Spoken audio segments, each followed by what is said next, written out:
Hi, இன்றைக்கி நம்ம ஒரு 3 விஷயத்தை பற்றி பார்க்க போகிறோம். ஃபஸ்ட்டு வந்து ஹை இம்பிடன்ஸ் ரிலேயோட செட்டப்ஸை பார்க்க போகிறோம். ரெண்டாவது வந்து பஸ்பார் ரிலே ஃபால்ட் டைப்ஸ் பார்க்க போகிறோம். தேர்ட் வந்து பஸ்பார் டிஃபரன்ஷியல் ப்ரொடெக்ஷன் டெஸ்டிங்ஸ் எப்படி பண்ணுறதுன்ட்டு பார்க்க போகிறோம். இது எல்லாமே சிங்கிள் பஸ்பார் சிஸ்டத்துக்கு நம்ம பார்க்க போகிறோம். இதுதான் சிங்கிள் பஸ்பார் சிஸ்டத்தோட எஸ்எல்டி. இதில் வந்து நான் வந்து எல்லா இன்கமிங் அவுட் கோயிங் எல்லாமே ஒரு லைனாக வந்து அலைன் பண்ண போகிறேன் ஒரு கிளியர் வியூவுக்காக. இதில் பார்த்தீங்கன்னா எல்லா இன்கமரும் பார்த்தீங்கன்னா கரண்ட் வந்து டுவோர்ட்ஸ் த பஸ்ஸாக இருக்கும். அவுட் கோயிங்லாம் பார்த்தீங்கன்னா அவே ஃப்ரம் த பஸ்ஸாக இருக்கும் கரண்ட்டு. இன்னும் கொஞ்சம் கிளியர் வியூ கிடைக்கிறதுக்காக நான் வந்து இதோட ஐசோலேட்டையும் பிரேக்கரையும் ரிமூவ் பண்ணிவிட்டு ஜஸ்ட் ஒரு பஸ்ஸோட லிங்க்கை மட்டும் நான் கனெக்ட் பண்ணியிருக்கேன். அதேமாதிரி பார்த்தீங்கன்னா சிங்கிள் பஸ் பார் சிஸ்டத்தில் ஹை இம்பிடன்ஸ் ரிலே தான் அதிகமாக யூஸ் பண்ணுவாங்க. லோ இம்பிடன்ஸ் ரிலே வந்து ரொம்ப ரேராக தான் யூஸ் பண்ணுவாங்க. அதேமாதிரி லோ இம்பிடன்ஸ் ரிலே வந்து ரொம்ப சிம்பிளான டிஃப்ரென்ஷியல் தான் இருக்கும். ஆனால் பார்த்தீங்கன்னா அதுக்கு சிடிஸ்லாம் பார்த்தா ரிலேக்கு ஃபிக்ஸ் பண்ணுற சிடிஸ் ரிலேஸோட சைஸ்லாம் பார்த்திங்கன்னா ரொம்ப பெருசாகிடும். அதோட காஸ்ட்டும் ரொம்ப ஹை ஆகிடும். அதனால் 99% ஹை இம்பிடன்ஸ் ரிலே தான் இங்கே யூஸ் பண்ணுவாங்க. இப்போ இதில் பார்த்தீங்கன்னா அவுட் கோயிங் ஃபீடரும் இன்கமிங் ஃபீடருக்கும் சிடி ரேஷியோ பார்த்தீங்கன்னா மேட்ச் ஆகலை. எல்லாம் டிஃப்ரெண்ட்டாக இருக்குது. ஆனால் வந்து ஹை இம்பிடன்ஸ் ரிலேயில் இப்படி மேட்ச் ஆகாத சிடி போட்டால் என்ன ஆகும் நம்ம பார்க்கலாம் லேட்டராக. அதேமாரி ஹை இம்பிடன்ஸ் ரிலேயில் வந்து எல்லா சிட்டியும் பேரலல் பண்ணியிருக்கணும். பேரலல் பண்ணிட்டோம். இப்போ வந்து சிடி ரேஷியோ டிஃப்ரெண்ட்டாக இருக்குது. இந்தமாரி சிடி ரேஷியோ டிஃப்ரெண்ட்டாக இருந்தால் என்ன நடக்கும்ன்ட்டு இப்போ பார்க்கலாம். இப்போ வந்து நம்ம சும்மா ஒரு அசம்ஷன் பண்ணிக்கலாம். இன்கமர் லோடு வந்து 1500 ஆம்ஸ் எடுக்குது. அண்டு மற்ற எல்லா அவுட் கோயிங்கும் வந்து 1000 ஆம்ஸ் எடுக்குதுன்னு வச்சுப்போம். அதுக்கு தகுந்தபடி சிடி ரேஷியோ வந்து எல்லாமே 1 ஆம்ஸ் ப்ரொடியூஸ் பண்ணும். ஏன்னா சிடி ரேஷியோ வந்து அதுக்கு தகுந்த மாதிரி இருக்கிறதுனால.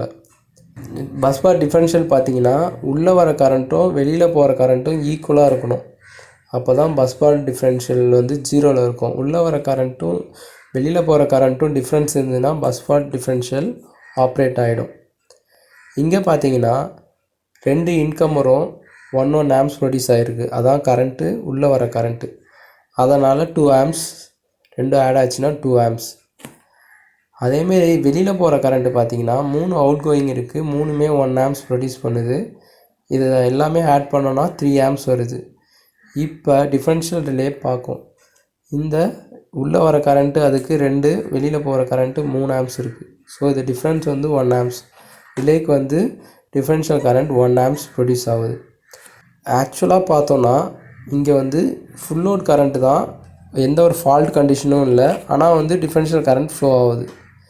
ஸோ இங்கே வந்து ஏதோ ஒன்று தப்பாக இருக்குது. அது வந்து ஒன்றும் இல்லை, சிடி ரேஷியோ வந்து ஹை இம்பிடன்ஸுக்கு சேமாக இருக்கணும்.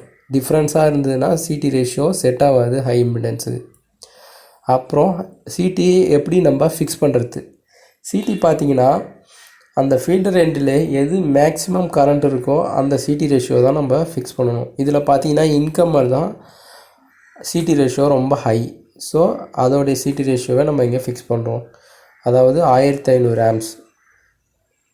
நம்ம இப்போ ஃபுல் லோட் கண்டிஷனுக்கு நம்ம இப்போ சிடி ரேஷியோ எல்லாத்துக்கும் 1500 ஆம்ஸ் செட் பண்ணிவிட்டு ஃபுல் லோட் கண்டிஷன் செக் பண்ணி பார்க்கலாம். இப்போ அதே மாதிரி செகண்டரி ரேஷியோவுக்கு தகுந்த மாதிரி இப்போ எல்லாமே இன்கம்மர் வந்து 1500 ஆம்ஸ் எடுக்குது. எல்லா 3 அவுட் கோயிங்கும் 1000 ஆம்ஸ் எடுக்குதுன்னு வச்சுப்போம். இப்போ அதுக்கு தகுந்த மாதிரி கரண்ட் இன்னும் பார்த்தீங்கன்னா 2 இன்கம்மரும் 1 ஆம்ஸ் எடுக்குது. ஸோ அது ஆட் ஆனால் 2 ஆம்ஸு. அவுட் கோயிங் பார்த்தீங்கன்னா 3 அவுட் கோயிங்குமே ஈக்குவலாக 0.66 ஆம்ஸ் எடுக்குது. ஸோ இதை 3ஐயும் ஆட் பண்ணால் அப்ராக்சிமேட்லாக 2 ஆம்ஸ் வருது. ஸோ இந்த டிஃப்ரென்ஷியல் கரண்ட் வந்து இது ரெண்டுத்தையும் கம்பேர் பண்ணி பார்த்ததுனா இதில் டிஃப்ரென்ஸே இல்லை. ஆனால் இங்கே இன்னுமே ஏதோ ஒன்று மிஸ் ஆகுது, ஒரு காம்போனண்ட். அது என்னென்னா ஒரு 2 ரெசிஸ்டர் மிஸ் ஆகுது.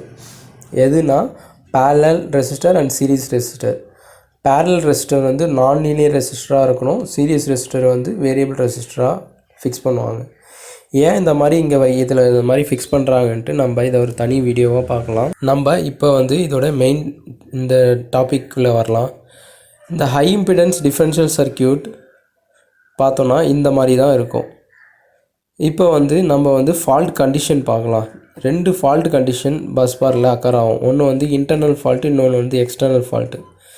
இன்டர்னல் ஃபால்ட்டுக்கு ரிலே ட்ரிப்பு கொடுக்கணும், எக்ஸ்டர்னல் ஃபால்ட்டுக்கு ரிலே ட்ரிப்பு கொடுக்கக்கூடாது. ஸோ இப்போ நம்ம செக் பண்ணி பார்ப்போம். ஃபஸ்ட்டு வந்து எக்ஸ்டர்னல் ஃபால்ட்டுக்கு செக் பண்ணலாம்.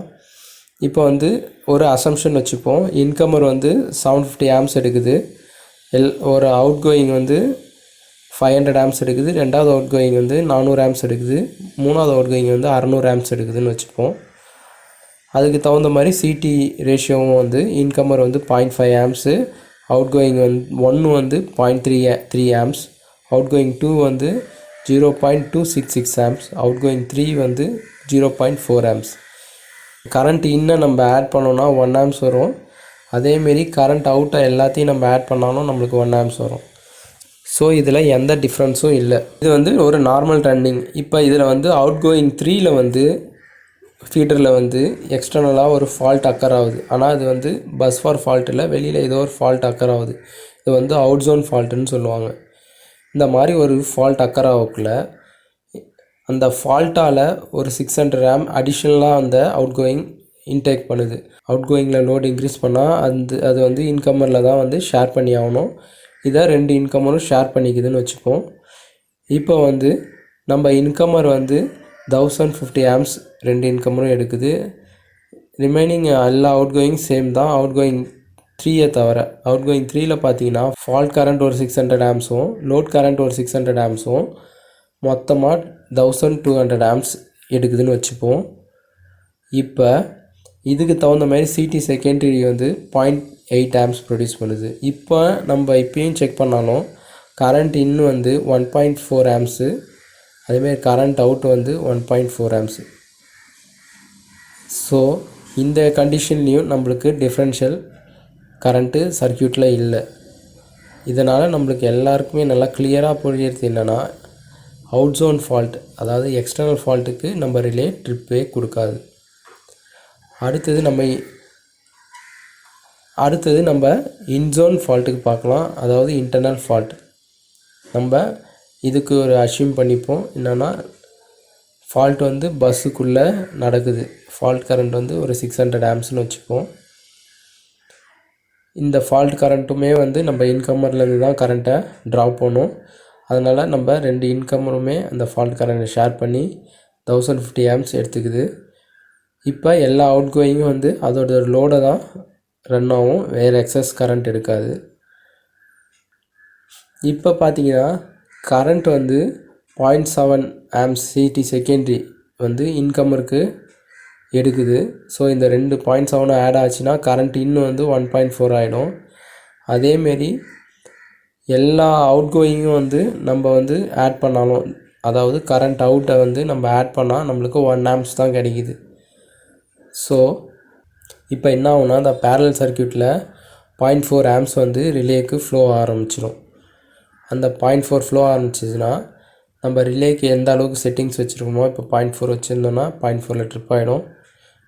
அந்த செட்டிங்ஸுக்கு தகுந்த மாதிரி ரிலே வந்து எல்லா பிரேக்கருக்குமே அந்த ஃபீடரில் இந்த பஸ்ஸில் கனெக்ட் ஆகிற எல்லா பிரேக்கருக்குமே ட்ரிப்பு கொடுத்துரும். இப்போ வந்து நம்ம வந்து டெஸ்டிங்ஸுக்கு போகலாம், பஸ் பார் டெஸ்டிங்ஸுக்கு போகலாம்.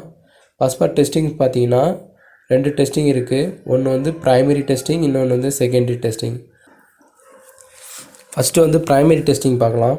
ப்ரைமரி டெஸ்டிங் நார்மலாக பார்த்தீங்கன்னா இண்டிவிஜுவல் ஃபேஸுக்கு இன்ஜெக்ட் பண்ணுவோம். அதாவது ஒரு ஃபீடரோட ஆர் ஃபேஸுக்கும் இன்னொரு ஃபீடரோட ஆர் ஃபேஸுக்கும் இன்ஜெக்ட் பண்ணுவோம். அப்புறம் ஒய் ஃபேஸ், பி ஃபேஸ், அதுக்கப்புறம் வந்து இன்னொரு பேனலுக்கு மூவ் ஆகிடுவோம். இந்த மாதிரி பேனல் டு பேனல் மூவ் ஆகிட்டே செக் பண்ணுவோம். ஃபஸ்ட்டு வந்து நம்ம இன்கமரை ரெஃபரன்ஸாக வச்சுப்போம். இதில் வந்து கிட்டிலேருந்து ஃபஸ்ட்டு இன் கேப்பில் கனெக்ட் பண்ணி இன்கமரில் கனெக்ட் பண்ணிவிடுவோம். அப்புறம் அவுட் கோயிங் ஃபீடர்லேருந்து ஒரு அதே ஆர் ஃபேஸில் கனெக்ட் பண்ணி எடுத்துகிட்டு வந்து கிட்டோடைய ரிட்டர்ன் பாத்தில் கனெக்ட் பண்ணிவிடுவோம். இந்த டெஸ்ட்டை ஸ்டார்ட் பண்ணுறதுக்கு முன்னாடி நம்ம ஐசோலேட்டரையும் பிரேக்கரையும் க்ளோஸ் பண்ணியிருக்கணும். ஏன்னா நம்மளுக்கு இன்கமர் வழியாக போயிட்டு பஸ்ஸில் போய் திருப்பி நம்ம அவுட் கோயிங் வழியாக அதுக்கு க்ளோஸ் பாத் அப்போ தான் கிடைக்கும். அதேமாரி பார்த்திங்கன்னா ரிலேவோட ட்ரிப்பிங் ஃபீட்பேக் வந்து நம்ம ப்ரைமரி இன்ஜெக்ஷன் கிட்டு ஆஃபுக்கு எடுத்துருக்கணும்.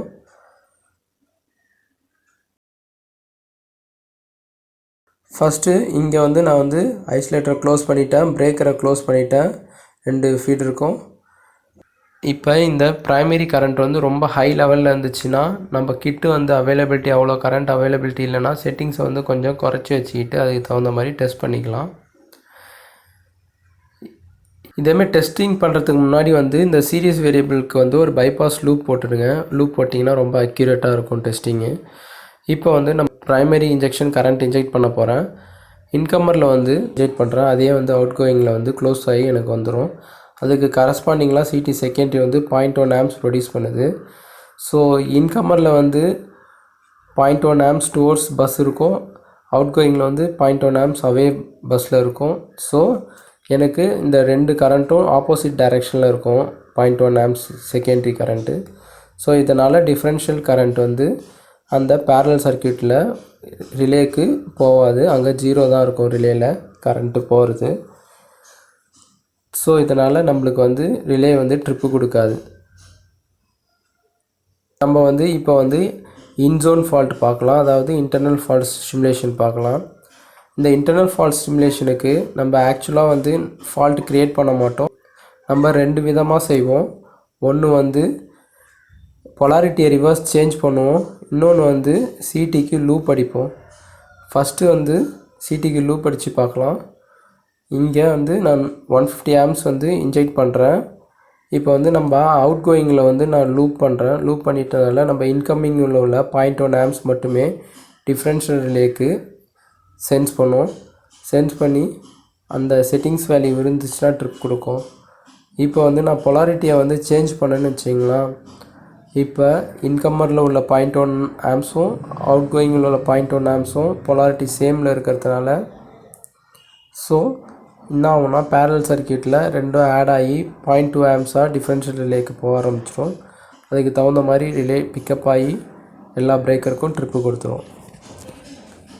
இந்த ட்ரிப்பு கொடுக்கக்குள்ளே நம்ம கிட்டும் அட் த சேம் டைமில் ஆஃப் ஆகணும். அதனால் ட்ரிப்பிங் ஃபீட்பேக் ரிலேலேருந்து கண்டிப்பாக எடுத்துருக்கணும்.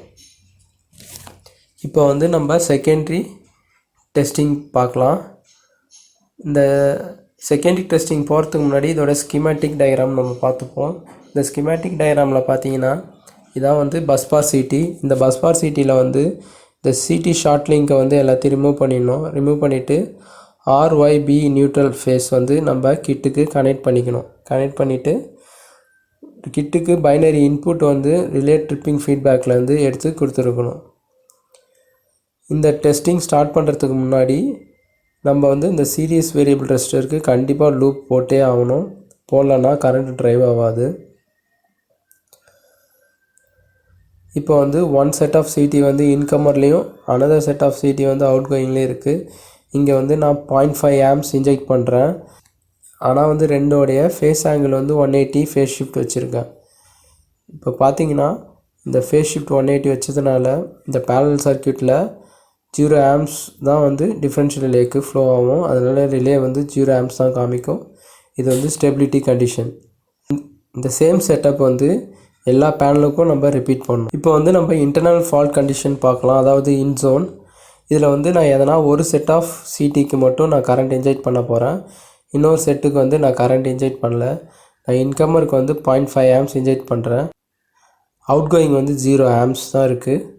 இப்போ பார்த்தீங்கன்னா இந்த இன்கம்மர் உள்ள 0.5 ஆம்ஸ் வந்து நம்ம டிஃப்ரென்ஷியல் ரிலேக்கு டைரெக்டாக போய் சென்ஸ் பண்ணி அதுக்கு கரஸ்பாண்டிங் செட்டிங்ஸ் தகுந்த மாதிரி ரிலே வந்து ட்ரிப் வந்து எல்லா பிரேக்கருக்கும் கொடுத்துரும்.